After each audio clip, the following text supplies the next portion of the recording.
Selamat pagi, selamat hari Minggu, Bapak Ibu yang beribadah di rumah maupun yang beribadah di gereja. Majelis Jemaat mengucapkan selamat beribadah bersama keluarga pada hari ini. Saya akan bacakan warta untuk kita sekalian. Yang pertama, informasi gereja, undangan ibadah Paskah Pria 2022.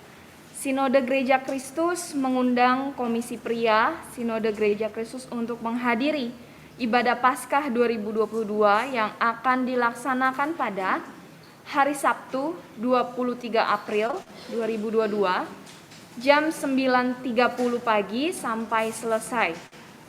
Bertempat di Gereja Kristus Cibinong. Pembicara Pendeta Fabio Valentino dengan tema Sebab Dia Hidup Ada Hari Esok.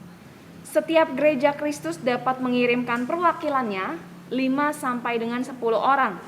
Dan untuk pendaftaran dapat melalui link Google Form dan mengisinya pada link yang tertera dalam warta. Yang kedua, undangan ibadah Paskah Wanita 2022. Sinode Gereja Kristus mengundang seluruh kaum wanita Gereja Kristus untuk menghadiri ibadah Paskah 2022 yang akan dilaksanakan secara online pada hari Senin tanggal 18 April 2022 jam 10 pagi sampai selesai. Untuk meeting ID dan link Zoom tertera pada warta. Pelayan firman Pendeta Konstansa Watimuri dengan tema Tak Terpisahkan dari Kasih Allah. Diharapkan untuk seluruh kaum wanita bisa mengikuti ibadah tersebut. Yang ketiga, ibadah Jumat Agung dan ibadah Paskah. Ibadah Jumat Agung dan ibadah Paskah akan kita lakukan secara on-site di gereja dengan ketentuan dilakukan secara 2 kali ibadah, Bapak Ibu. Untuk ibadah Jumat Agung dan Perjamuan Kudus tanggal 15 April, kita akan lakukan 2 sesi ibadah di gereja, jam 8 pagi dan jam 10 pagi. Begitu juga dengan ibadah Paskah di hari Minggu 17 April 2022 ada pada pukul jam 8 pagi dan pukul 10 pagi. Ibadah akan dilaksanakan secara on-site di gereja sehingga tidak ada Zoom, dan untuk masing-masing ibadah kapasitas 50 orang tidak termasuk dengan pelayan. Bapak Ibu jemaat dapat mendaftarkan diri dan keluarga melalui WA ke Penatua Bidang Ibadah kepada saya dengan nomor yang tertera pada warta. Untuk memilih jam, Bapak Ibu dan keluarga mau memilih untuk ikut ibadah di sesi 1 atau di sesi 2. Yang keempat, ibadah pemuda. Ibadah pemuda akan dimulai pada awal Mei 2022 setiap Minggu sore, jam 5 sore. Dengan pelayan firman Pak Pendeta Fabio, dan dipersilakan bagi jemaat umum yang ingin ikut beribadah bersama dengan pemuda di ibadah Minggu sore yang akan kita mulai di awal Mei 2022. Yang kelima, gerakan orang tua asuh. Selain program beasiswa, GKSP juga membuka kesempatan bagi orang tua, jemaat atau simpatisan untuk bisa terlibat dalam mendukung anak-anak kita dalam pendidikannya. Bagi yang berminat, maka dapat diinformasikan kepada pendeta jemaat atau sekretaris GKSP. Selanjutnya, untuk program beasiswa, program dana beasiswa dibuka kembali bagi jemaat Gereja Kristus Sarwa Permai di Februari 2022. Dan program ini akan dilakukan secara mandiri dengan membuka kantong persembahan di minggu kedua, agar menjadi perhatian bagi seluruh jemaat dan simpatisan Gereja Kristus Sarwa Permai untuk kita mendukung anak-anak kita dalam pendidikannya. Selanjutnya, untuk pembayaran dana kasih, bagi jemaat yang ingin membayarkan dana kasih dapat dibayarkan melalui transfer via Bank BCA dengan nomor rekening tertera dalam warta atas nama Grace Marini Pitoy, atau dapat dibayarkan langsung di Gereja Kristus Sarwa Permai setiap minggu pertama jam 5 sore sampai jam 7 malam. Akan dibantu majelis yang bertugas di sore hari. Untuk selanjutnya, persembahan bagi jemaat yang beribadah dari rumah. Persembahan dapat diserahkan dengan cara sebagai berikut. Yang pertama, transfer via Bank BCA atas nama Christian Nugraha dengan nomor rekening tertera dalam warta, atau ke Bank BRI atas nama Gereja Kristus Sarwa Permai yang nomor rekening juga tertera dalam warta. Yang selanjutnya, uang pertambahan tunai juga dapat dimasukkan ke dalam amplop di masing-masing keluarga yang kemudian dapat diserahkan ke dalam kotak persembahan di Gereja Kristus Sarwa Permai pada pukul 5 sore sampai 7 malam. Atau bagi jemaat yang berhalangan untuk memberikan persembahan ke gereja dan kesulitan dalam hal mentransfer uang persembahan, jemaat dapat menginformasikan kepada majelis untuk selanjutnya uang persembahan dapat diambil oleh majelis ke rumah jemaat. Untuk informasi selanjutnya, Kids Charity, BP Sekolah Minggu Gereja Kristus Sarwa Permai akan mengadakan program kerja tahun 2022 dengan tema Kids Charity. Di tanggal 9 April bertempat di Panti Werda Kasih Karunia. Hasil celengan yang dikumpulkan oleh anak sekolah minggu per tanggal 2 April 2022 sebesar 1.907.000 yang akan diserahkan kepada opa-oma di Panti Werda. Terima kasih atas partisipasi orang tua dan anak-anak sekolah minggu atas partisipasinya dalam menabung. Yang selanjutnya, ibadah umum tatap muka terbatas. Ibadah umum tatap muka terbatas dilaksanakan dengan ketentuan sebagai berikut. Hadir maksimal 30 orang selain majelis dan pemusik, minimal usia 12 tahun, sudah melakukan vaksinasi minimal 2 kali, dan tetap mematuhi protokol kesehatan dan memakai double masker atau KN95.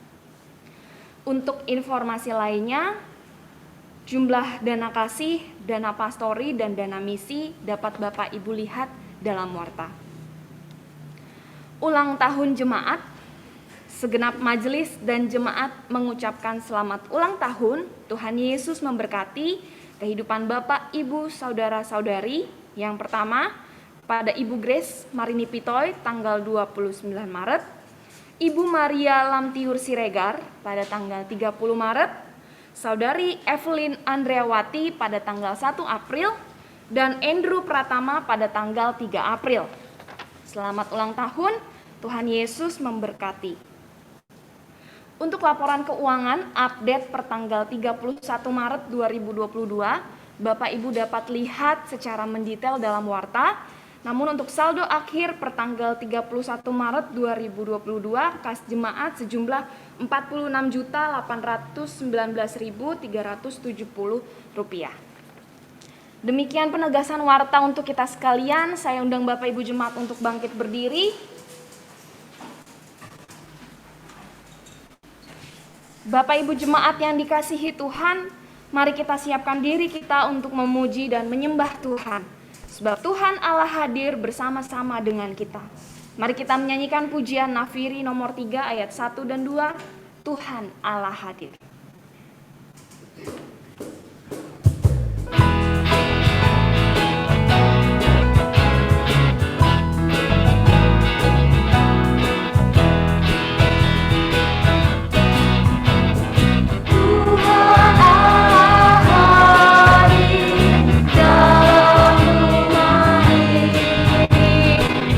Sembah sujud semua.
Pertolongan kita dalam ibadah Minggu Prapaskah kelima ini ialah datangnya dari Tuhan yang menjadikan langit dan bumi. Allah yang Maha Kasih, yang kasih setianya kekal sampai selama-lamanya. Kasih karunia dan damai sejahtera dari Allah Bapa kita dan dari Tuhan Yesus Kristus menyertai saudara.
Firman Tuhan sebagai nas pembimbing pada ibadah Minggu Prapaskah ini, ibadah Minggu Prapaskah kelima ini terambil dari Hosea 6 ayat 3.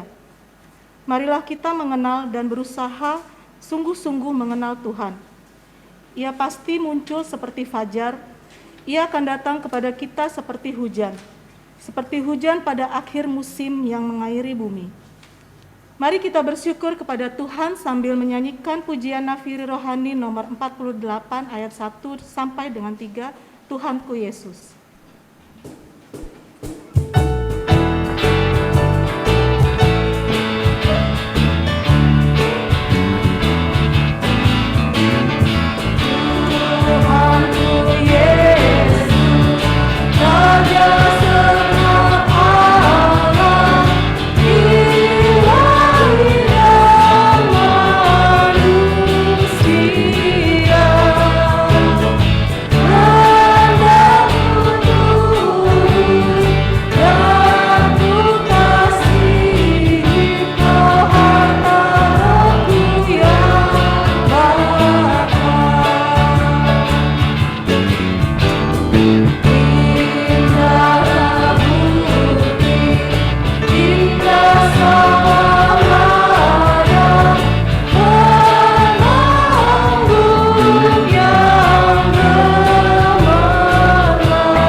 Jemaat yang dikasihi Kristus, dengarkanlah hukum Tuhan bagi kita sekalian yang diambil dari Yeremia 9 ayat 24.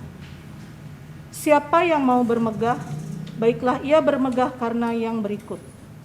Bahwa ia memahami dan mengenal aku, bahwa akulah Tuhan yang menunjukkan kasih setia, keadilan dan kebenaran di bumi. Sungguh semuanya itu kusukai, demikianlah firman Tuhan. Tuhan ingin kita hidup dengan penuh kasih setia, keadilan, dan sesuai dengan kebenaran firman Tuhan. Tetapi kita seringkali jatuh dalam dosa dan hidup seturut kehendak kita sendiri. Mari kita mengaku dosa di hadapan Tuhan dan memohon pengampunan dari Tuhan sambil menyanyikan lagu KPNR nomor 145, Pribadi yang Mengenal Hatiku.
kita datang kepada Tuhan yang Maha Kudus untuk merendahkan diri, mengakui segala dosa dan kesalahan kita kepadanya, serta memohon pengampunan darinya.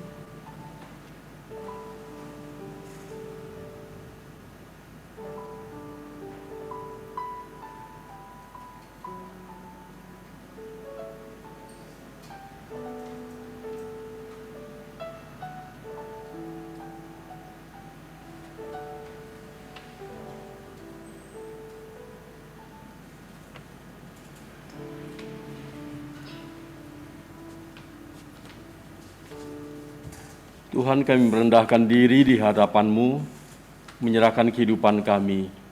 Tuhan tahu keberadaan kami. Ampunilah kami Tuhan, ketika diperhadapkan dengan firman Tuhan, kami menyadari kami orang berdosa, yang memerlukan pengampunan-Mu.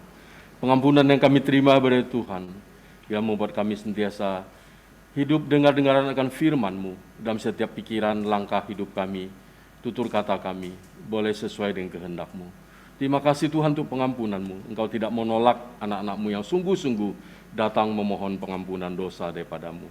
Terima kasih Tuhan untuk pengampunan-Mu. Dalam nama Tuhan Yesus Kristus kami berdoa. Amin. Jemaat yang dikasihi oleh Tuhan Yesus Kristus, jika dengan hati yang penuh penyesalan dan jiwa yang penuh penyerahan, kita mengakui segala dosa dan kesalahan kita di hadapan Tuhan, percayalah bahwa Tuhan mengampuni dosa-dosa kita.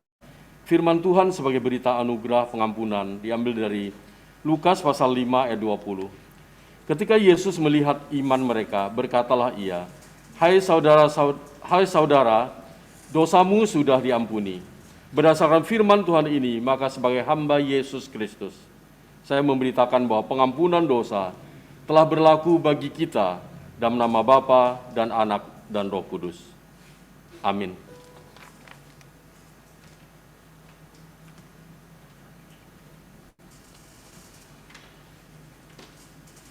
Kita bersyukur kepada Allah untuk kasih dan anugerah-Nya yang besar kepada kita. Mari kita menyanyikan pujian syukur dari Nafiri Rohani nomor 214 ayat 1 sampai ke 2, Kasih-Nya Tuhan Allah.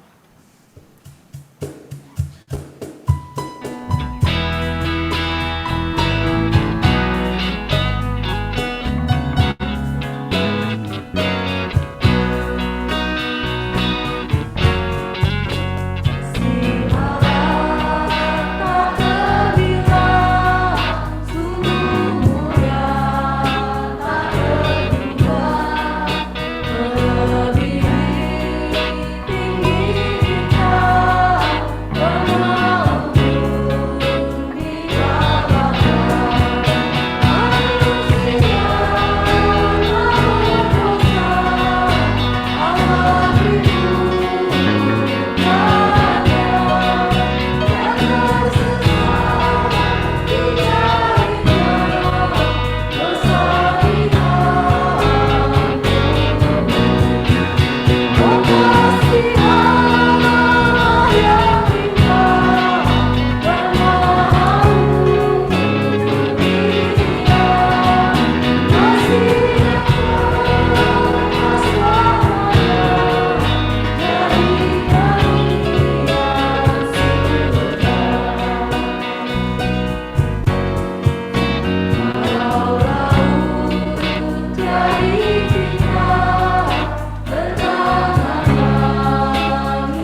Bapak Ibu jemaat yang dikasihi Tuhan, mari kita berdiri mendengarkan firman Tuhan sebagai petunjuk hidup baru yang terambil dalam 2 Petrus 3 ayat 18. Bertumbuhlah dalam kasih karunia dan dalam pengenalan akan Tuhan dan Juru Selamat kita, Yesus Kristus. Baginya kemuliaan sekarang dan sampai selama-lamanya. Kebenaran firman Tuhan adalah pedoman bagi hidup kita, agar kita semakin bergantung kepada Tuhan. Mari kita siapkan hati kita untuk mendengarkan firman Tuhan, sambil menyanyikan pujian dari Nafiri Rohani nomor 150 ayat 1-2, firman kehidupan.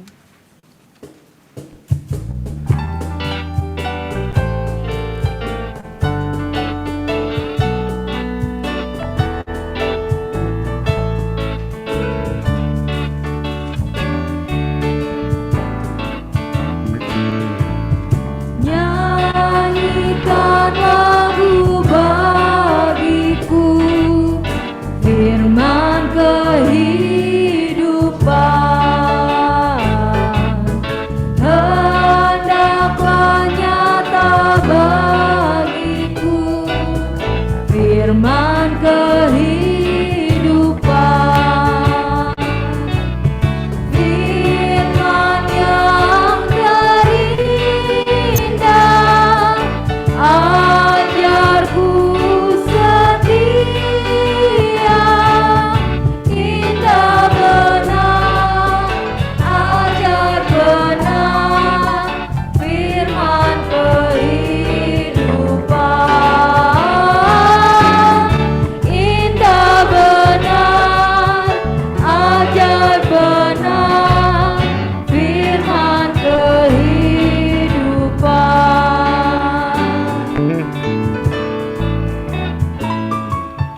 Kristus memberi dunia firman kehidupan, yang berdosa dengarkanlah firman kehidupan. Bagimu anugerah diberi berlimpah, indah benar, ajar benar, firman kehidupan, indah benar, ajar benar, firman kehidupan.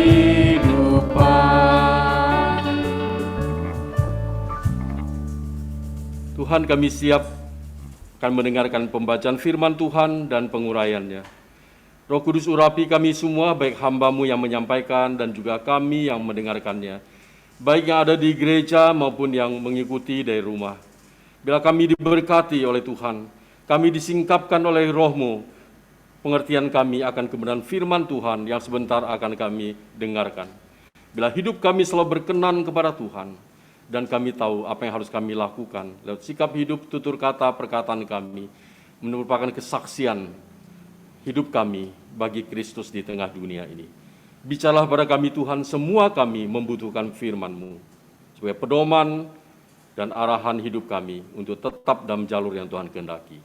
Dalam nama Tuhan Yesus Kristus kami berdoa. Amin. Silakan duduk kembali.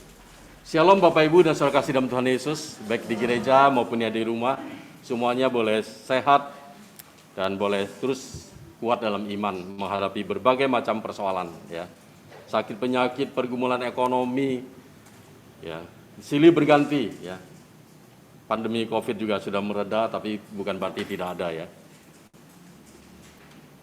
Ya, saudara kasih dalam Tuhan Yesus, kita masuki Minggu Prapaskah yang kelima. Berarti minggu depan masuki Minggu Palmarum, setelah itu pengeringatan Jumat Agung dan Paskah, sesuai dengan tahun gerejawi.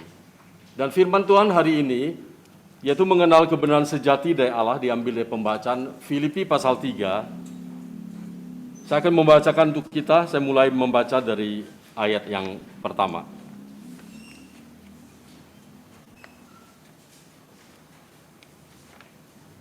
kebenaran yang sejati. Saya mulai dari ayat 1. Akhirnya saudara-saudaraku, bersukacitalah dalam Tuhan. Menuliskan hal ini lagi kepadamu tidaklah berat bagiku dan memberi kepastian kepadamu. Hati-hatilah terhadap anjing-anjing, hati-hatilah terhadap pekerja-pekerja yang jahat, hati-hatilah terhadap penyunat-penyunat yang palsu. Karena kitalah orang-orang bersunat yang beribadah oleh Roh Allah dan bermegah dalam Kristus Yesus dan tidak menaruh percaya pada hal-hal lahiriah. Sekalipun aku juga ada alasan untuk menaruh percaya pada hal-hal lahiriah. Jika ada orang lain menyangka dapat menaruh percaya pada hal-hal lahiriah, aku lebih lagi, disunat pada hari ke-8 dari bangsa Israel, dari suku Benyamin, orang Ibrani asli.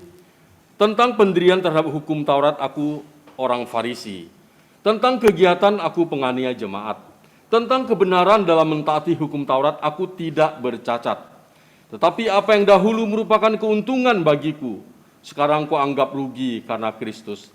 Malahan segala sesuatu ku anggap rugi karena pengenalan akan Kristus Yesus Tuhanku lebih mulia daripada semuanya.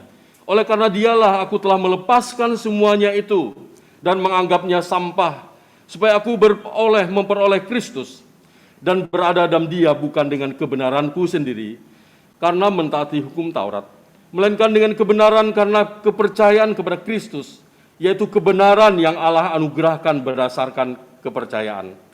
Yang ku kehendaki ialah mengenal Dia dan kuasa kebangkitannya dan persekutuan dalam penderitaannya, di mana aku menjadi serupa dengan Dia dalam kematiannya, supaya aku akhirnya beroleh kebangkitan dari antara orang mati. Bukan seolah-olah aku telah memperoleh hal ini atau telah sempurna, melainkan aku mengejarnya. Kalau aku dapat juga menangkapnya, karena aku pun telah ditangkap oleh Kristus Yesus. Saudara-saudara, aku sendiri tidak menganggapnya bahwa aku telah menangkapnya, tetapi ini yang kulakukan. Aku melupakan apa yang telah di belakangku dan mengarahkan diri kepada apa yang di hadapanku dan berlari-lari kepada tujuan untuk memperoleh hadiah, yaitu panggilan sorgawi dari Allah dalam Kristus Yesus. Karena itu marilah kita yang sempurna berpikir demikian, dan jikalau lain pikiranmu tentang salah satu hal itu akan dinyatakan Allah juga kepadamu. Tetapi baiklah tingkat pengertian yang telah kita capai, kita lanjutkan menurut jalan yang telah kita tempuh. Demikianlah pembacaan firman Tuhan. Yang berbahagia oleh setiap kita yang mendengarkan firman Tuhan dan memeliharanya dengan setia dalam kehidupannya. Hosiana. Hosiana. Hosiana.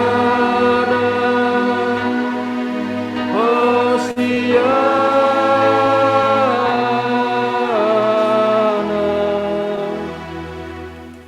Shalom Bapak Ibu, sekali lagi ya, puji nama Tuhan. Tema kita mengenal kebenaran sejati dari Allah. Allah yang kita percaya, manusia berdosa, terhambat untuk mengerti Allah yang benar. Oleh sebab itu, ada penyataan khusus Allah. Penyataan umum di mana manusia boleh mengenal Allah dari penciptaan. Tapi pernyataan khusus Allah, Tuhan memberikan firman-Nya. Tuhan mengutus anaknya agar kita bisa mengenal Allah dengan jelas. Perlunya pengenalan kita itu progres ya. Makin kita mengenal Tuhan akan mempengaruhi cara pikir kita, hidup kita dan sebagainya. Dan mempengaruhi orientasi kita tidak hanya hal-hal di dunia saja, tapi berdampak melihat kekekalan. Karena hidup tidak hanya di dunia ini saja, tapi juga ada kehidupan yang akan datang. Waktu saya ngurus laporan SPT tahunan ya, saya pulangnya saya sempat naik angkot ceritanya, naik angkot. Terus saya turunnya dari kantor pajak tuh yang di Tangerang. Saya turun di itu teras kota ya. Tapi kan sempit ya. Boleh Pak di depan Pak gitu kan. Samping saya itu ada anak muda gemuk putih lagi kan. Nah, lebih gemuk dari saya. Sempit-sempit lah gitu kan. Bapak dari mana? Pulang kantor, saya habis lapor SPT, saya bilang gitu kan. Oh Bapak kerja di mana? Saya kerja di gereja. Oh sebagai apa Pak? Saya bilang sebagai pendeta. Oh ya gitu kan. Saya bilang adik dari mana gitu kan. Saya mahasiswa di sebuah universitas. Saya mau ke arah Cisauk, dia bilang mau ketemu klien, dia sesuai di bidang minat kuliahnya gitu kan. Terus saya bilang, dari mana asalnya? Saya dari Sumatera, masih di sebuah kota lah, dia bilang. Saya bilang, Kristen. Enggak, dia bilang, enggak. Orang tua saya Kristen, anggota sebuah gereja, dia cerita gitu kan. Tapi saya enggak. Saya bilang, kamu kepercayaannya apa? Saya agnostik katanya, agnostik. Ternyata kalau saya lihat ya lihat di media itu dia memang merebak di mana-mana ya. Kalau di luar negeri, di Indonesia juga banyak ya. Kalau kita lihat artis-artis ya, misalnya kita lihat di luar negeri Brad Pitt apa gitu ya, dia statement dia agnostik. Lalu di Indonesia juga banyak. Apa itu agnostik ya? Kita tahu agnostik itu A itu tidak, gnosis itu pengetahuan. Berarti agnostik tidak yakin tentang keberadaan Tuhan. Seseorang yang berpandangan bahwa setiap realitas tertinggi seperti Tuhan tidak diketahui dan mungkin tidak dapat diketahui. Seseorang yang agnostik tidak berkomitmen untuk percaya pada keberadaan atau tidak keberadaan Tuhan gitu ya. Jadi seperti nggak beragama gitu. Tapi beda dengan ateis. Kalau agnostik tidak yakin Tuhan ada atau enggak, karena nggak bisa dibuktikan katanya. Tapi kalau ateis dia tidak percaya ada Tuhan. Kalau agnostik tidak yakin Tuhan ada atau enggak gitu kan. Nah, itu ya kondisi demikian. Berarti kalau punya pemahaman demikian, berarti manusia hanya hidup sebatas tujuannya nggak jelas lah gitu. Ketika dia sekolah tinggi mau jangkau cita-citanya, ke depan mau jadi apa, dia bilang oh gini-gini. Tapi hanya hidup di dunia ini sebatas itu. Tapi kita tahu bahwa Alkitab mengajarkan bahwa Allah itu adalah Allah yang dapat diketahui, dikenal, dan dialami oleh manusia. Ketika manusia jatuh dalam dosa, terbatas kita memahami Allah itu. Tidak bisa mengenal Allah dengan baik dan benar. Maka banyak cabang-cabang pengetahuan tentang religi dan sebagainya. Masing-masing mengaku itu berkuasa dan sebagainya. Tapi Allah yang penuh kasih itu, dia menyatakan dirinya untuk kita. Dia mengutus anaknya Yesus Kristus untuk menunjukkan Allah yang sesungguhnya. Melihat aku, engkau sudah melihat Bapa. Jadi istilah berkata gitu, Yesus datang membawa Allah, memperkenalkan Allah lewat dirinya kepada manusia. Ketika Yesus mati, dia membawa kembali manusia kepada Tuhan, sehingga relasi kita semakin baik. Berarti perlu dalam hidup kita sebagai orang percaya, perlu mengenal kebenaran sejati itu. Yaitu yang dinyatakan oleh Allah di dalam Yesus Kristus. Saudara kasih dalam Tuhan Yesus, sikap hidup, tingkah laku seseorang, pikiran dan sebagainya, itu tergantung pemahamannya pada kebenaran itu. Semakin mengenal atau tidak ya. Dengan kata lain, seseorang pengenalan seseorang akan Tuhan yang benar akan terlihat dari sikap hidupnya juga benar, tingkah laku, orientasi hidupnya, tidak sebatas di dunia saja. Paulus telah mencapai titik pengertian yang sesungguhnya, yaitu kebenaran sejati, tidak terletak pada tindakannya. Sebelum dia kenal Kristus, dia melakukan hukum Taurat, melainkan di pengenalan akan Kristus yang dianugerahkan Allah. Itu sesuatu yang sangat berharga, yang tidak bisa ditukar oleh apapun prestasinya. Dia telah meraih itu, dan dia terus mengalami proses pengenalan akan Tuhan, dan terus menjalin relasi, sehingga semakin murni motivasi hidupnya, dan hanya atas satu tujuan, menyenangkan Tuhan lewat memberitakan Yesus bagi orang lain. Saudara kasih dalam Tuhan Yesus, next. Ya, sukses menurut dunia, kita tahu bahwa itu beda dengan sukses menurut Paulus, ya tentu menurut firman Tuhan. Saudara kasih dalam Tuhan Yesus, setiap orang memiliki obsesi dan ambisi dalam kehidupannya. Tentu ingin sukses dalam segala bidang, pendidikan, pencapaian, usaha. Tentu ingin populer ya, famous, viral ya, terpandang, status sosial meningkat, nama besar, kaya termasuk di dalamnya. Maka ada upaya manusia itu terus mengejar dengan kerja keras. Tapi bagi orang percaya tidak salah, tetapi di mana peran Tuhan? Jangan memisahkan Tuhan dalam setiap segi kehidupan. Kalau kita mau mengenal Kristus secara benar, mengenal kebenaran itu, jadi orientasi kita terbatas di mana gitu kan. Saya lihat di YouTube baru-baru ya, mungkin Bapak Ibu lihat kali ya. Saya jarang buka itu, tapi ada sesuatu yang menarik gitu ya. Saya lihat di satu rumah penampungan, jongkok dengan Semua laki-laki usia muda gitu ya, tapi udah dipelontos, dicukur. Hanya pakai celana pendek gitu kan, tapi baju atas enggak gitu. Semua jongkok. Pemimpin panggil, disebut namanya satu-satu. Dia saya lihat mereka tuh yang dalam pemulihan ya, mungkin mereka mengalami gangguan mental atau apa gitu. Dipanggil namanya, diingat dan maju, maju mau jangan malu-malu. Siapa namamu, disebutlah namanya. Terus dia bilang 50 orang saya lihat di laporan itu 50 pria mengalami gangguan ditampung.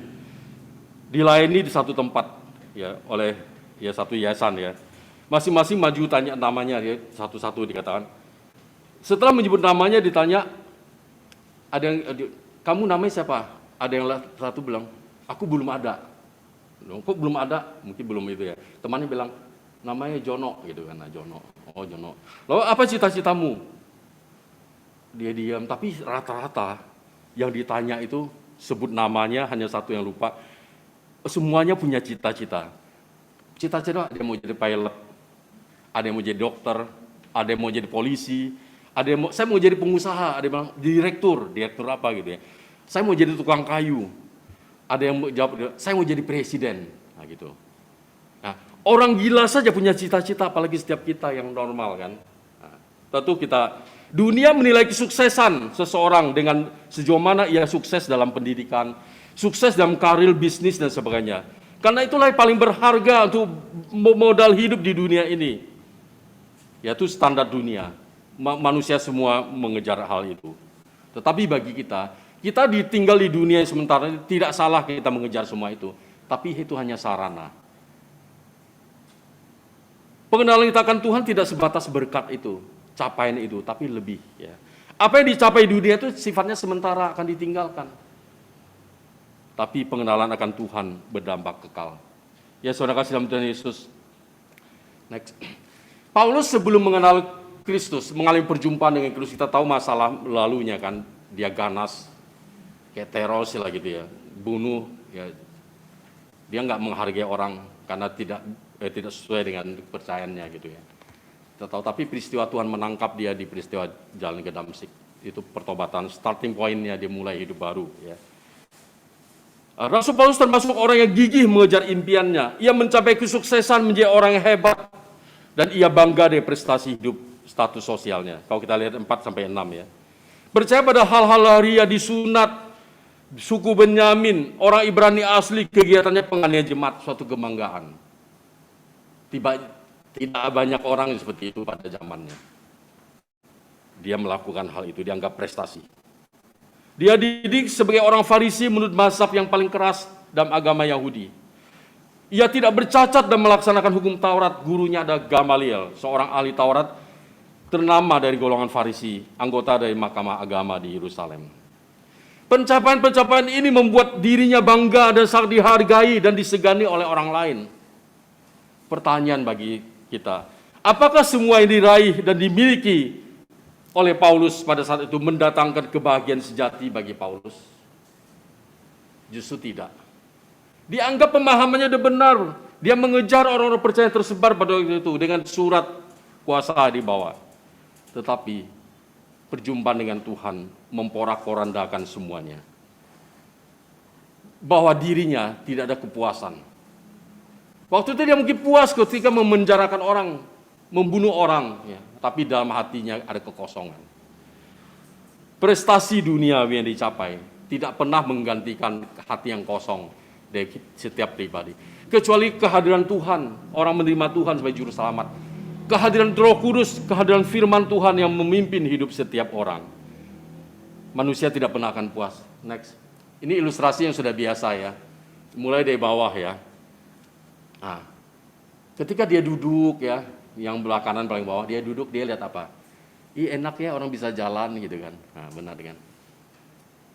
Ada sebelah kirinya lagi. Ya, saya hanya bisa berjalan, saya pengen deh naik sepeda gitu kan, punya sepeda, betul nggak?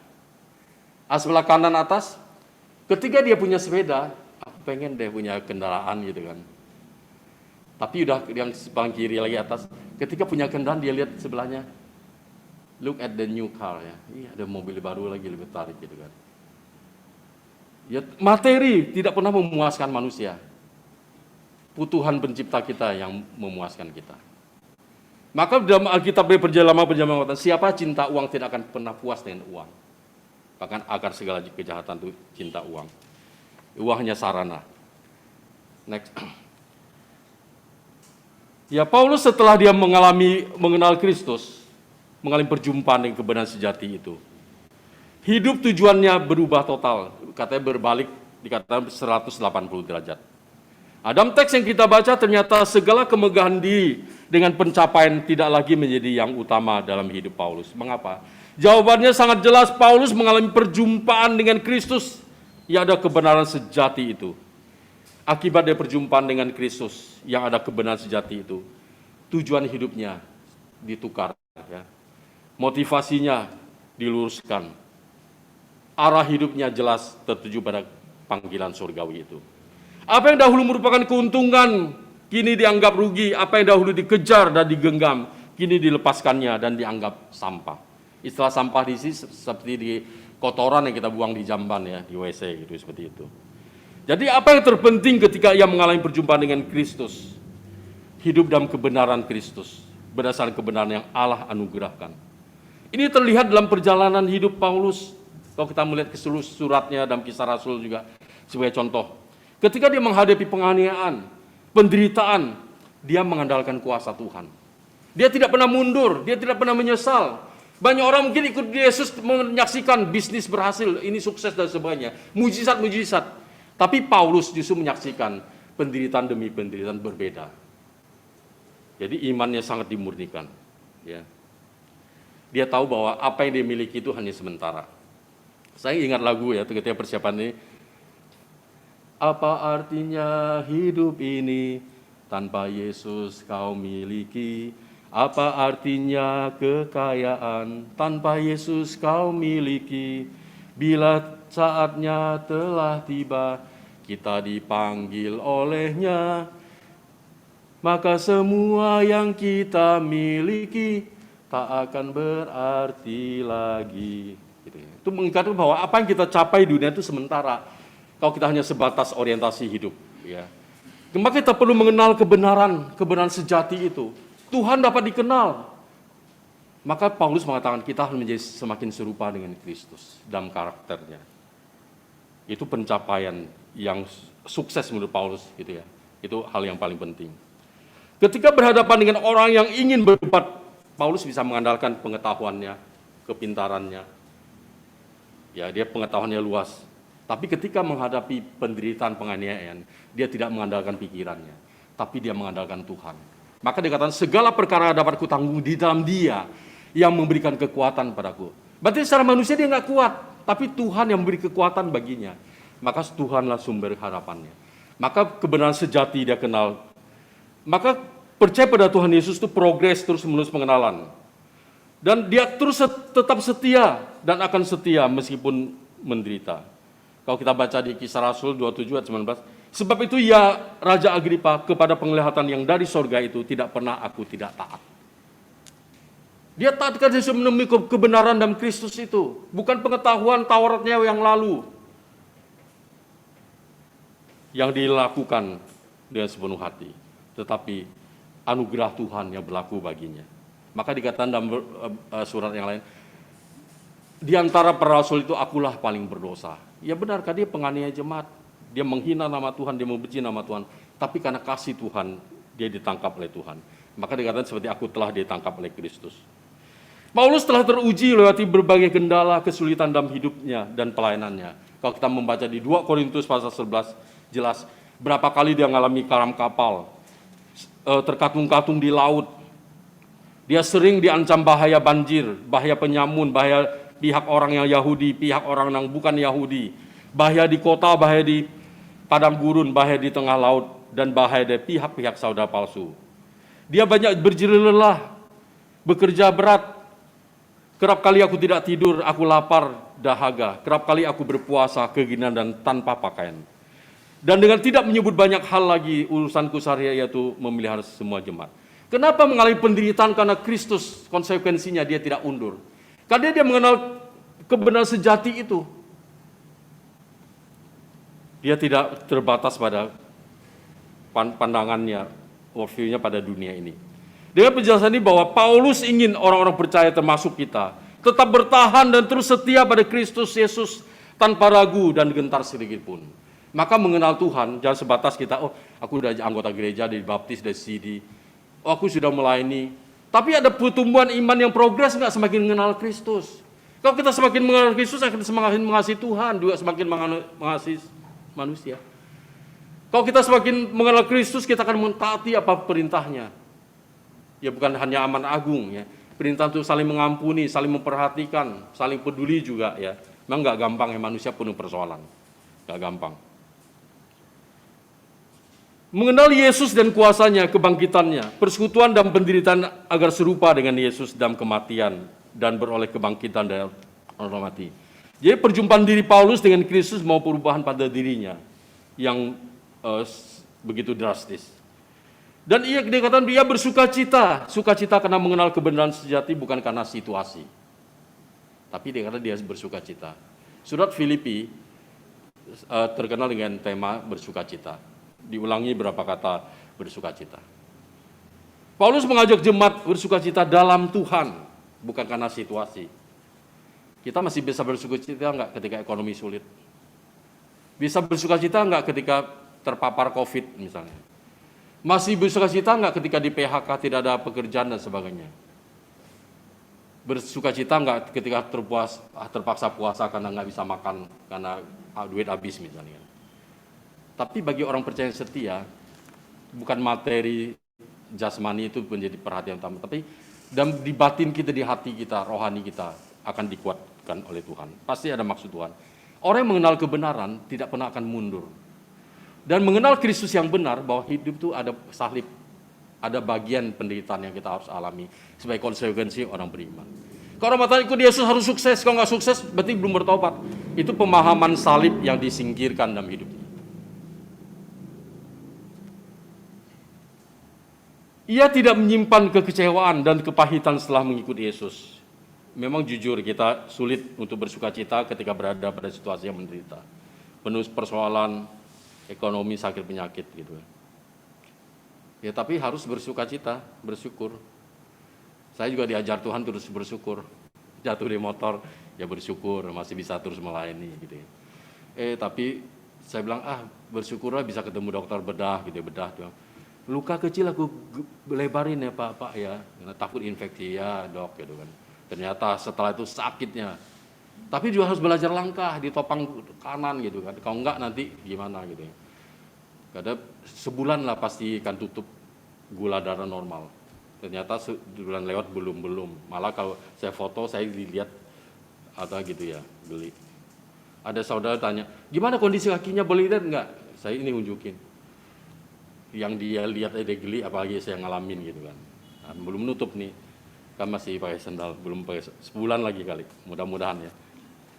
Ya banyak macam saran orang ya, tapi saya ikutin ya, makan ini makan itu dan sebagainya. Yang penting di situ gula. Maka saya katakan kalau kita punya diabetes jangan pernah luka di bawah kaki, akan sulit ya untuk sembuh.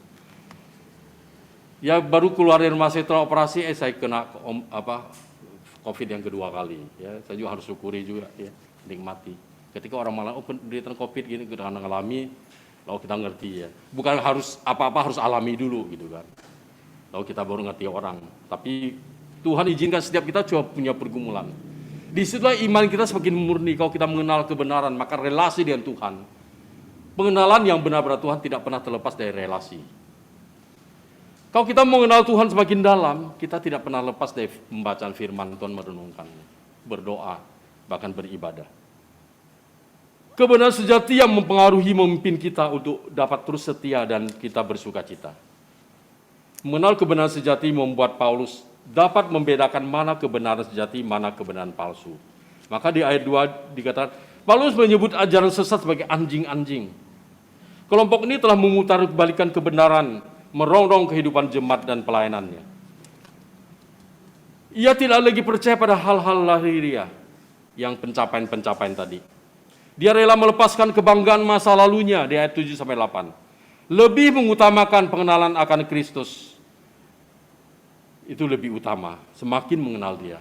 Ketika Paulus nulis surat ini, Dia bukan bilang, oh sukacita, dia senang-senang. Dia sedang di penjara. Kondisi penjara itu bukan kayak penjara sekarang ya, nyaman. Tidak, dia mengingatkan sukacita kita karena Kristus. Apapun penderitaan dunia hanya sementara. Yang kehendaki semakin mengenal dia. Bukan Paulus belum mengenal dia mengalami perjumpaan dengan Kristus. Ketika dia sempat lihat sinar terang ya, dia sempat buta 3 hari. Didoakan Ananias, dia sesat kembali. Ananias bilang, banyak orang kita tahu siapa dia. Dia datang ke sini, daerah sini juga untuk menganiaya orang percaya. Kata Tuhan, layani dia. Karena dialah alat pilihanku agar berita Injil kepada bangsa-bangsa lain. Maka Ananias taat, Paulus bisa dilayani dan bisa melihat kembali. Dia lebih mengutarakan pengenalan akan Kristus. Makin hari makin dalam mengenal Kristus, makin lengkap. Bukan mengenal kuasa Tuhan, kebaikan Tuhan. Dia bilang, penderitaan. Supaya aku menjadi sama seperti Kristus. Dan juga mengalami kebangkitan bersama dia. Nah, orientasi hidupnya jadi berubah, fokus hidupnya adalah panggilan surgawi. Mengenal Kristus dan segala karyanya ada kebenaran sejati yang lebih berharga daripada segala lahiriah yang Paulus banggakan. Makanya, kalau ada orang percaya yang tadinya percaya, tahu tinggalkan Kristus, meninggalkan Kristus, aduh, dia melepaskan yang berharga. Paulus saja melepaskan yang berharga menurut dunia, dia menjangkau Kristus. Banyak orang percaya masa kini yang sudah menjangkau Kristus, memiliki Kristus, rela melepaskan Kristus untuk hal-hal yang tidak kekal, kebalik. Tapi itu harus kita sampai pada pengertian demikian. Mengenal Kristus dan segala karyanya ada kebenaran sejati yang lebih berharga. Paulus ingin menjelaskan kepada kita juga pada masa kini, saya dan ibu bapak saudara sekalian, jangan puas hanya kita Kristen mengikut Kristus. Saya katakan sudah di CD, tapi harus juga mengalami pertumbuhan dan pengenalan akan Kristus. Kalau orang mengalami pertumbuhan, mengenal kebenaran, dia tidak puas hanya begini saja, dia akan progres. Tidak hanya terdaftar jadi anggota gereja, nuntut pelayanan ini dan ini, tapi dia akan memberi diri. Karena ketika Tuhan menyelamatkan saya dan saudara, kita tidak dikosong. Dia anugerahkan keselamatan free tanpa bayar. Diberikan karunia-karunia rohani, bakat, talenta. Apakah kita fungsikan untuk menjadi baik, menjadi berkat, hidup berdampak bagi orang lain? Hidup di dunia bukan seberapa umur yang kita lewati, tapi seberapa berdampaknya saya dan saudara bagi sesama kita. Orang lihat hidup kita, lihat Kristus enggak? Atau orang lihat hidup kita, malah mereka takut akan percaya Yesus Kristus. Enggak tahu yang saya ketemu tadi, saya enggak beragama Pak, saya agnostik. Nah, Pak dia dari keluarga Kristen. Mungkin orang tuanya tidak mendidik secara benar, tidak memberikan teladan yang benar, saudara-saudaranya, nah, bisa aja. Ya hanya apatis. Baru tinggal di dunia ini. Berapa lama saya dan saudara sudah bertuhankan Kristus? Apakah progres pertumbuhan rohani kita? Atau jangan-jangan kita termasuk agnostik atau ateis? Ateis di seluruh dunia, agnostik saya nggak tahu berapa persen. Setahu saya, ateis di seluruh dunia itu sekitar 4%. Tetapi kekristenan yang tanpa mengandalkan Kristus, tanpa mengalami pengenalan kebenaran itu, puluhan persen. Lebih banyak Kristen tapi ateis daripada ateis seluruh dunia sendiri. Next. Setiap kita harus mengalami pertumbuhan, ya. Pertumbuhan di situ dikatakan exploring Christ, ya. Growing to Christ, close to Christ, sama Christ Center. Ya. Kalau exploring itu masih mencari-cari, menjelajah. Growing itu bertumbuh. Kalau close itu sudah makin dekat dengan Tuhan. Tapi pertumbuhan terakhir itu adalah Kristus jadi center. Paulus sudah mencapai semua itu. Dan dia terus mengalami pengenalan akan Tuhan. Mengenal Kristus tidak pernah akan berhenti, terus menerus. Kelas katekisasi boleh berhenti, baptis CD, tapi mengenal Kristus setiap kita terus menerus. Kita di posisi mana?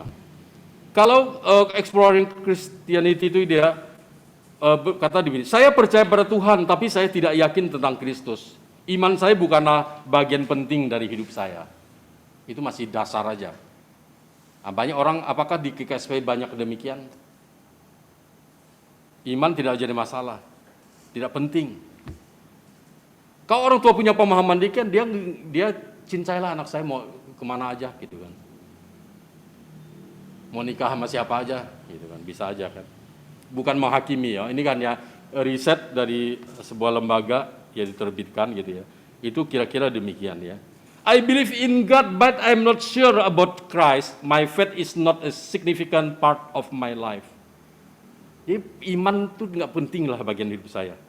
Saya percaya Tuhan ya, percaya Tuhan gitu. Tapi melangkah lagi growing in Christ, bertumbuh dalam Kristus. I believe in Christ, I'm walking on what I means to get to know Him. Saya percaya pada Yesus dan saya sedang mengerjakan apa artinya mengenal Dia. Dari apa yang kita lakukan berpengaruh pada pengenalan akan Tuhan, sikap hidup ya. Dan next level lagi adalah close to Christ, dekat dengan Kristus, intim dengan Tuhan. I feel really close to Christ and depend on Him daily for guidance. Karena kedekatan dengan Tuhan, Tuhan aja yang membimbing dia. Ya saya merasa sangat dekat dengan Kristus, bergantung padanya setiap hari. Ada pimpinan Tuhan membimbing dia. Ya pasti dia doa saat teduh ya. Kalau terpilih pasti tidak doa, tidak saat teduh, tidak sejahtera gitu. Apalagi nggak ibadah misalnya gitu kan. Nah, pandemi ini juga memporak-porandakan konsep kita, cara kita mengikut Tuhan. Kita hampir 2 tahun lebih ya nggak bisa jumpa gitu ya. Tapi mulai longgar. Mudah-mudahan jemaat antusias lagi untuk datang tatap muka. Jangan sampai kita ada kedemenan di rumah ya, santailah gitu, ibadah ya santai. Nggak ngeluarin ongkos gitu. Nah, misalnya, atau apa gitu kan. Ya tetapi namanya kita manusia ya perlu interaksi satu sama lain. Komunitas, kekeluargaan. Siapa sih nggak kangen satu sama lain, pasti kita kangen lah ya. Ya di rumah juga ya. Kalau bisa beribadah minggu depan, beribadah. Ya. Ya tapi protokol kesehatan dan juga syarat tadi yang tadi dibacakan oleh Penatua Dwi ya. Minimal vaksin 2 kali. Christ Center, berpusat pada Kristus. God is all I need in my life. He is enough. Everything I do is a reflection of Christ. Jadi Tuhan ada semuanya, segalanya yang saya perlukan dalam hidup saya. Dia cukup, semua yang saya lakukan adalah refleksi dari Kristus. Jadi kita merefleksikan Kristus lewat hidup kita. Orang dunia tidak baca Alkitab, kita baca Alkitab. Apakah mereka lihat Kristus yang kita dalam hidup kita ketika kita membaca Alkitab? Saudara kasih dalam Tuhan Yesus Kristus, kita sudah berapa lama kita percaya Tuhan Yesus? Kita pertumbuhan dalam tahap yang mana? Masih antara yakin tidak yakin, mengalami pertumbuhan yang tersendat. Hati manusia digambarkan 4 ya. Benih jatuh di pinggir jalan, benih yang di atas batu, benih yang di semak duri, dan benih yang jatuh di tanah yang subur. Itu sikap manusia terhadap firman Tuhan yang didengar. Sikap hati yang baik akan menumbuhkan firman. Kita akan semakin mengenal dengan dalam. Bagi Paulus, Yesus yang telah menjadi segala-galanya dalam hidupnya. Maka dalam salah satu suratnya di Galatia, hidupku bukan aku lagi, tapi Kristus yang hidup dalam aku. Aku tidak menolak kasih karunia. Hidup yang sekarang hidup dalam iman akan anak Allah yang telah mengasihi aku dan menyelamatkan aku, dikatakan demikian. Maka apa yang dialami, dia ingin semua jemaat Filipi dan semua kita juga mengalami pertumbuhan pengenalan akan Tuhan, kebenaran sejati itu. Apa yang Paulus lakukan mengenal kebenaran sejati? Hidup dapat mengutamakan Kristus. Saya jelaskan tadi. Hidupnya dapat fokus pada panggilan sorgawi. Next. Ya, kebanggaan diri itu di belakangnya, tapi kemuliaan kekal panggilan sorgawi itu. Dia melupakan apa yang telah di belakangnya, itu segala kemegahan diri, status sosial, tingkat pendidikan, dan pencapaian di bidang agamanya waktu itu. Perbuatannya dianggap prestasi karena menganiaya jemaat, didukung oleh kepercayaannya. Semua adalah sementara dan tidak kekal, masa lalunya. Paulus mengarahkan diri pada apa yang di hadapannya. Yang itu bisa mengenal kebenaran sejati, harus melepaskan masa lalu. Harus ada pertobatan yang jelas, memberi diri untuk antusias mengenal Tuhan. Hidupnya fokus pada Kristus, pengenalannya akan Kristus, panggilan surgawi, mengemban misi yang Tuhan percayakan padanya, agar semakin banyak orang dimenangkan untuk Kristus. Maka dikatakan, di tengah Yahudi, aku Yahudi, seperti Yahudi. Tengah Yunani, aku itu. Dengan tujuan apa? Supaya aku memenangkan sebanyak mungkin dari mereka. Karena hati Allah tidak ingin manusia binasa, dia ingin semua percaya pada Tuhan. Itulah tugas. Tanpa mengenal kebenaran sejati itu, kita mengalami perjumpaan dengan Tuhan, hidup kita nggak mungkin beres. Untuk bawa orang pada Kristus, kita sendiri belum beres itu kan.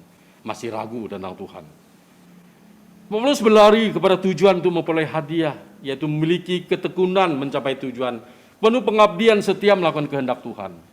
Sehingga ia memperoleh hadiah, yaitu panggilan surgawi dari Allah dalam Kristus Yesus. Saudara yang kasih dalam Tuhan Yesus, sudahkah saya dan saudara mengenal kebenaran yang sejati itu? Sudahkah kita mengalami perjumpaan dengan Kristus yang membawa kita pada tujuan hidup yang baru? Fokus pada keutamaan Kristus dalam hidup kita? Atau kita masih berputar-putar secara dunia dalam kehidupan kita tanpa memberi tempat yang utama bagi Kristus untuk merubah, memperbaiki hidup kita? Kita masih banyak khawatir tentang hidup ini, tapi kita lupa bahwa Kristus yang menyelesaikan dosa manusia yang terbesar diselesaikan. Masalah kehidupan itu urusan kecil di hadapan Tuhan, asal kita mau taat. Sudahkah kebanggaan pada Kristus karyanya di atas segala kemegahan diri kita, kekayaan, jabatan, status sosial, dan sebagainya, kesuksesan? Mari kita segera rela meninggalkan segala kebanggaan diri. Orang yang mengalami perjumpaan dengan Tuhan, mengenal kebenaran sejati, apapun status sosial, mau kaya, mau miskin, mau banyak uang atau tidak gitu, dia sukses sekalipun, dia tidak akan pernah menjadi sombong. Karena itu hanya Tuhan percayakan ini sementara. Tapi dia akan semakin mengerti anugerah Tuhan luar biasa, dia akan semakin rendah hati, semakin mau dipakai Tuhan. Dan dia tahu harus bagaimana dengan harta bendanya. Ya, salah satu ayat di Alkitab di Amsal dikatakan,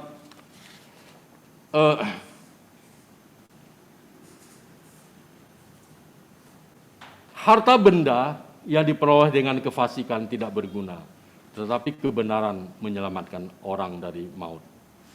Pada hari kemurkaan, harta tidak berguna, tapi kebenaran melepaskan orang dari maut. Dia tahu ya motivasi hidupnya gimana. Mengenal Kristus segala karyanya adalah kebenaran sejati yang lebih berharga daripada segala hal lahiriah kita. Itu pada Paulus kebanggaannya, kita juga harus demikian seperti Paulus.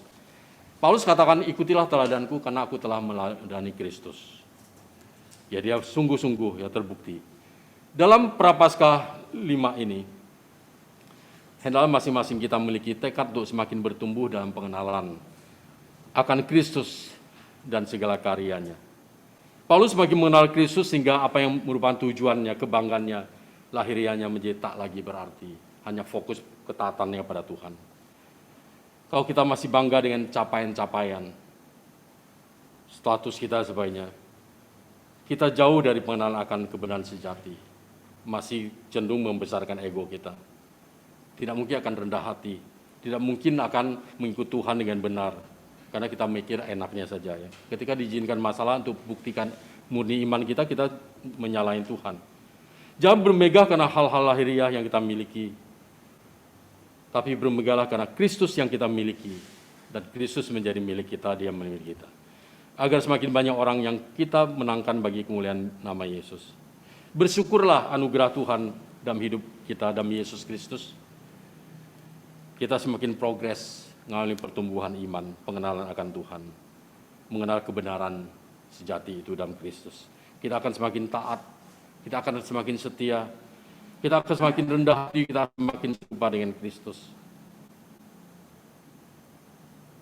Next. Ya, Yesus katakan, akulah jalan, kebenaran, dan hidup. Jadi Yesus yang utama dalam kehidupan kita. Next. Nah, karya Kristus. Salib telah menyelamatkan kita dari kemurkaan neraka, kekal. Karena kita kenal Kristus. Banyak orang tiap detik menuju pada jurang kebinasaan. Adakah kita mengenal kebenaran sejati itu seperti Paulus? Menyatakan kebenaran itu bagi sama kita. Agar mereka tidak menuju pada jurang maut, kebinasaan kekal itu. Next, terakhir. Nah, banyak orang ya, sesat, tapi rasa aman karena banyak yang demikian. Ya. Kita berani nggak ikut Tuhan walaupun sendiri, kalau kita yakin benar. Jangan karena ikut emosional banyak orang. Ya. Benarnya kepercayaan bukan karena banyak pemeluknya, Tapi kebenaran sejati dalam Kristus itulah kita temukan dalam Kristus. Jangan pernah tinggalkan Kristus, jangan pernah menyangkal Kristus. Minggu Prapaskah ini membawa kita untuk sungguh-sungguh kembali pada pertobatan yang sejati. Bertobat pertama kali ketika terima Yesus, tapi selanjutnya pertobatan lain ada pembaruan, terus pembaruan. Mari kita setia sampai akhir hidup kita, sehingga penghayatan akan sengsara Yesus dan penderitaannya, kita semakin menghargai pengorbanan Yesus, bukan semakin menginjak-injak. Banyak mungkin kita temukan di pasar atau gitu, ada sendal gambar Yesus dijual dengan murah gitu ya. Kita jangan terpengaruh, terprovokasi. Yesus mengalami penderitaan, kita mengikut juga harus itu. Kita harus mengasihi dan mendoakan. Orang-orang yang berusaha untuk menghina Yesus, kita doakan. Di Indonesia juga banyak orang yang mengecam Yesus, doakan mereka supaya kasih Kristus menjangkau mereka. Mengenal kebenaran sejati dari Allah sudah kita temukan dalam Yesus. Mari kita terus mengasihi Tuhan dalam hidup kita. Amin Bapak Ibu. Ya, mari kita berdoa. Bapa di surga, dalam nama Tuhan Yesus, kami datang kepadamu Tuhan, kami berdoa untuk hidup kami, biar kami boleh mengalami pertumbuhan semakin mengenal Kristus, mengenal kebenaran sejati itu, ketika kami terima Yesus dalam hidup kami. Tidak berhenti ketika kami menjadi anggota gereja Baptis Sidi. Biarlah kami semuanya juga harus memberi diri untuk menyenangkan hati Tuhan, melayani Tuhan, lewat talenta karunia rohani yang Tuhan berikan bagi kami. Agar progres pertumbuhan iman kami terus terlihat, semakin dewasa, semakin kami sanggup menghadapi berbagai pergumulan badai hidup di dunia ini. Saat ini apapun pergumulan yang kami hadapi saat ini, Tuhan tahu. Apapun masalah dalam rumah tangga, Tuhan tahu. Katakan pada Tuhan, Tuhan Engkau tahu segala-galanya. Tuhan saya milikmu, Engkau milikku. Biar kita boleh segarkan kembali iman kita. Katakan pada Tuhan, apa pergumulan saudara. Mintalah pertolongannya. Dia selalu belas kasihannya. Terus-menerus tanpa stop dalam hidup kita yang mengandalkannya. Dan saat ini Tuhan kami berdoa untuk Paskah Pria 23 April. Kami berdoa biarlah dapat dilaksanakan dengan baik. Kami juga berdoa Tuhan untuk ibadah wanita sesinode nanti pada tanggal 18 April dapat berlangsung juga dengan baik. Kami juga berdoa Tuhan untuk ibadah pemuda di awal Mei semua bisa disiapkan dengan baik. Juga gerakan orang tua asuh, Tuhan juga memberkati, memberikan beban bagi kami untuk menyisihkan pendapatan kami, untuk menolong anak-anak kami boleh punya pendidikan yang baik. Itu program beasiswa. Dan juga kami berdoa Tuhan untuk Kids Charity, anak kami yang sudah mengumpulkan persembahan selama 3 bulan dari 17 Januari sampai 2 April. Dan hasilnya akan diserahkan kepada opa-oma di Panti Werda Kasih Karunia Kristus. Pada hari Sabtu nanti 9 April, Tuhan juga menolong anak-anak sekolah minggu, ya ditanamkan hati yang mengasihi, hati yang memberi sejak mereka kecil. Kami yakin mereka menjadi generasi penerus, mereka tidak pernah melupakan pekerjaan Tuhan. Ketika mereka sukses dalam usaha pekerjaan bisnis, mereka bisa menjadi penyandang dana bagi pekerjaan Tuhan di Sinode Gereja Kristus dan di gereja-gereja lokal. Kami berdoa Tuhan kiranya Tuhan memberkati program ini, memberkati anak-anak, memberkati orang tua dari anak-anak kami yang sudah menggerakkan pemberian ini. Kami juga untuk ibadah Jumat Agung dan Paskah, kami berdoa biarlah semua dapat dipersiapkan dengan baik. Harus ada 2 kali ibadah tatap muka, bila jemaat dapat memilih jam 8 atau jam 10, baik ibadah Jumat Agung maupun Paskah, sehingga pelayanan dapat dilaksanakan, perjamuan kudus dapat dilayankan, dan jemaat mengalami perjumpaan dengan Tuhan. Kami berdoa Tuhan untuk pergumulan-pergumulan yang lainnya Tuhan, Engkau memberkati Tuhan. Untuk jemaat yang sakit, kami berdoa Tuhan berbelas kasihan senantiasa. Kami berdoa Tuhan untuk Yonatan, untuk Ida dan Sondang dan Ibu Manurung. Ibu Manurung sedang mengalami kelemahan tubuh. Mata sudah tidak bisa melihat karena usia. Tuhan berbelas kasihan, kuatkanlah imannya Tuhan. Dia boleh setia sampai akhir. Bapak Koloi dan Benak Koloi, kami berdoa untuk Pak Koloi yang beberapa hari lalu sempat jatuh, tapi tidak cedera, kami berdoa untuk pemulihannya. Kami juga berdoa untuk Rainer, cucu Ibu Hari. Tuhan berbelas kasihan, menyembuhkan dengan secara total. Kemudian juga Torang Agus Pasaribu, adik dari Pak Penatua Binsar Pasaribu. Tuhan berbelas kasihan, menyembuhkan dan menguatkan imannya. Dan juga Papa dari Pak Bangun masih berada di kampung halamannya menemani orang tua yang sedang sakit. Bila belas kasihan, kemurahan Tuhan, kesembuhan daripada Tuhan, Tuhan juga memberkati. Kami juga berdoa rencana penatua Ibu Trihani Guru Ginting yang juga akan pulang dalam waktu dekat ini. Tuhan juga menolong segala persiapannya, kehadiran Ibu juga dapat menguatkan baik orang tua sendiri maupun mertua. Kami berdoa Tuhan, kehadiran Ibu Trihani juga dapat menjadi berkat bagi keluarga besar di sana. Kami juga berdoa untuk pemulihan kesehatan Mama Ibu Sinukaban, dan juga untuk Bu Dolan Panjaitan, dan juga untuk Opa Alex. Tuhan terus menghibur, menguatkan Ibu Rosa dan penglihatannya habis operasi, demikian juga Bu Leoni dan juga memberkati. Untuk keluarga Sunandar yang sudah pulih dari COVID, kami bersyukur Tuhan juga terus memberkati. Demikian juga Pak Marhemat Tambu Bolon sudah pulih, Tuhan juga memberkati. Demikian juga Dr. Giyelui Yulia. Kami berdoa untuk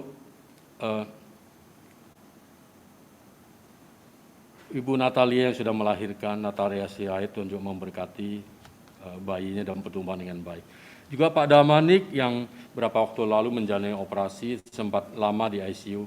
Tapi kami bersyukur sudah pindah ruangan rawat biasa, biar Tuhan terus memulihkan Pak Damanik.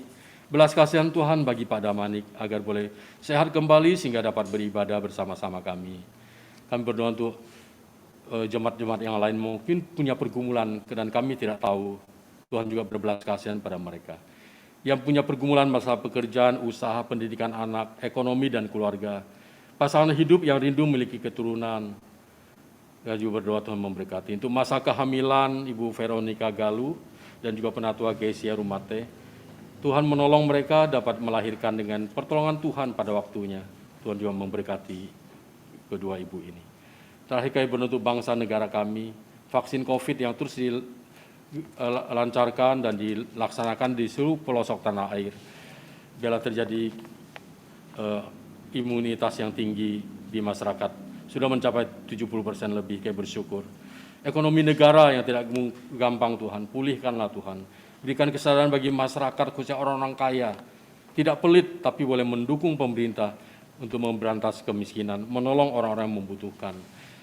Para mafia yang sempat menahan kebutuhan pokok, baik minyak goreng dan sebagainya, Tuhan sadarkan mereka bahwa kekayaan mereka tidak bawa mati. Mereka hanya butuh 1x2 meter di pemakaman mereka. Kami berdoa Tuhan biar negara boleh tegas dengan orang-orang yang tidak punya hati nurani dengan rakyat yang menderita. Pemimpin bangsa kami Tuhan, Jokowi dan Menteri dan wakilnya, banyak gejolak, banyak orang-orang yang sengaja memberitakan berita hoax untuk meragukan pemimpinan yang resmi, untuk menghambat pembangunan IKN dan berbagai isu-isu yang ada. Kami berdoa Tuhan, biarlah Indonesia boleh keluar dari krisis ini. Pembangunan IKN boleh terus dijalankan dan Indonesia akan memimpin dunia 10-20 tahun ke depan. Kami berdoa Tuhan, biarlah aset di negeri ini, pertambangan dan apapun kekayaan Indonesia, darat maupun laut, dapat dikelola oleh negara sendiri untuk kemuliaan nama Tuhan. Setiap kami yang percaya kepada Tuhan sentiasa dikuatkan.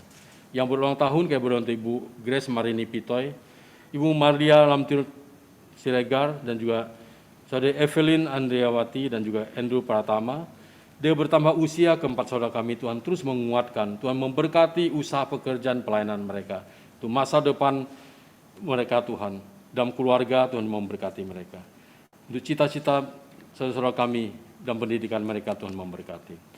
Kami berdoa Tuhan untuk keluarga Ibu Grace, keluarga Ibu Maria, dan juga Evelyn dan juga Andrew Bangun. Tuhan memimpin, memberkati.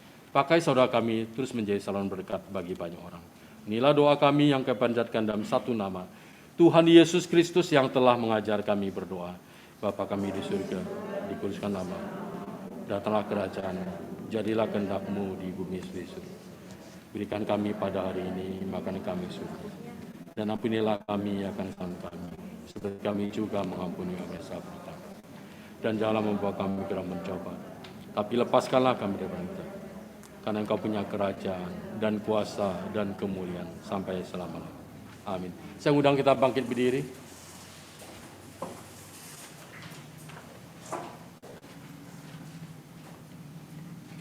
Jemaat yang terkasih dalam Yesus Kristus, bersama dengan gereja dari segala abad dan tempat, marilah kita berdiri untuk mengikrarkan pengakuan iman percaya kita sesuai dengan pengakuan iman rasuli dengan berkata, Aku percaya kepada Allah, Bapa yang Maha Kuasa, Khalik langit dan bumi, dan kepada Yesus Kristus, anaknya yang tunggal Tuhan kita, yang dikandung daripada Roh Kudus, lahir dari anak darah Maria, yang menderita di bawah pemerintahan Pontius Pilatus, disalibkan, mati dan dikuburkan, turun ke dalam kerajaan maut. Pada hari yang ketiga, bangkit pula dari antara orang mati, naik ke surga, duduk di sebelah kanan Allah, Bapa yang Maha Kuasa, dan akan datang dari sana untuk menghakimi orang yang hidup dan yang mati. Aku percaya pada Roh Kudus, gereja yang kudus dan persekutuan orang kudus, pengampunan dosa, kebangkitan orang mati dan hidup yang kekal. Amin. Jemaat dipersilakan duduk. Jemaat yang terkasih, dengan penuh sukacita dan kerelaan, marilah kita memberikan persembahan syukur kepada Tuhan sebagai ungkapan rasa syukur kita atas segala berkat yang telah Tuhan nyatakan dalam kehidupan kita, dengan mengingat firman Tuhan dalam Mazmur 76 ayat yang ke-12. Bernazarlah dan bayarlah nazarmu itu kepada Tuhan Allahmu. Biarlah semua orang yang di sekelilingnya menyampaikan persembahan kepada Dia yang ditakuti. Persembahan terdiri dari 3 kotak. Kotak pertama atau kantong hitam untuk kas gereja, kotak kedua atau kantong merah untuk pastori, dan kotak ketiga untuk perpuluhan. Sebagai minggu pertama, Bapak Ibu yang ada di gereja dapat memberikannya langsung ke kotak persembahan di belakang. Mari kita hantarkan persembahan kita dengan menyanyikan pujian KPNR 200, Kubawa Korban Syukur.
syukur untuk kebaikan-Mu yang tidak pernah berkesudahan dalam kehidupan kami, Tuhan.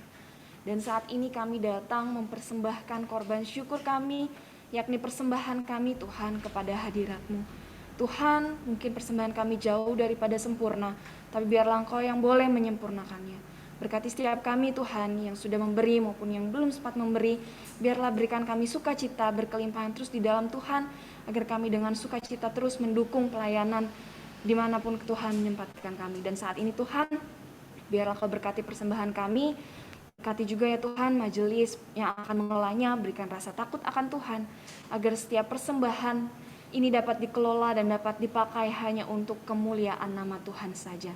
Berkati kehidupan kami ya Bapa, kami serahkan kehidupan kami ke dalam tangan Tuhan. Kami percaya Tuhan pasti pelihara kehidupan kami. Dalam nama Yesus Kristus Tuhan kami berdoa. Amin.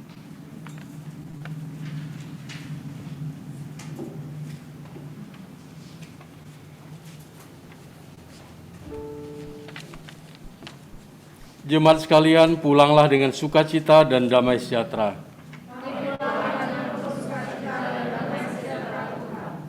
Arahkanlah hatimu senantiasa kepada Tuhan.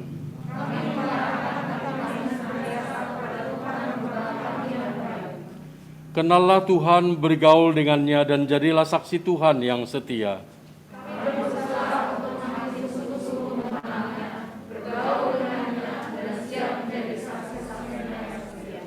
Jemaat sekalian, mari kita menyanyikan pujian pengutusan dari PKJ nomor 279, bait pertama sampai ketiga.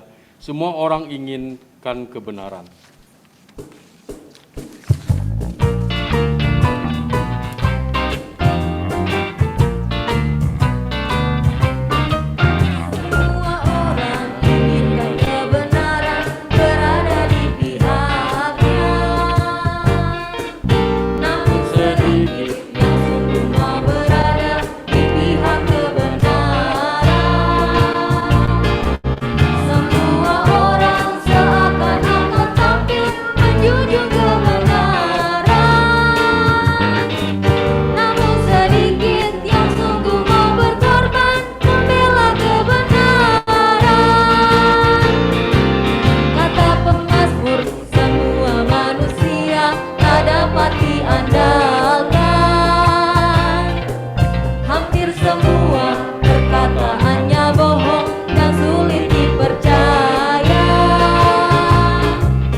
Jemaat kasih Kristus, terimalah berkat Tuhan. Kasih karunia Tuhan Yesus Kristus dan kasih Allah Bapa serta persekutuan Roh Kudus menyertai kamu sekalian dari sekarang sampai selama-lamanya. Amin.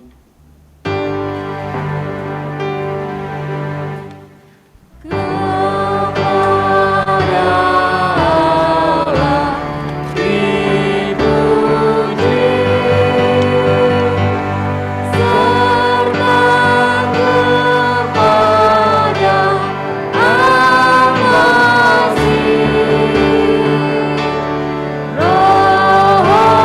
Kudus,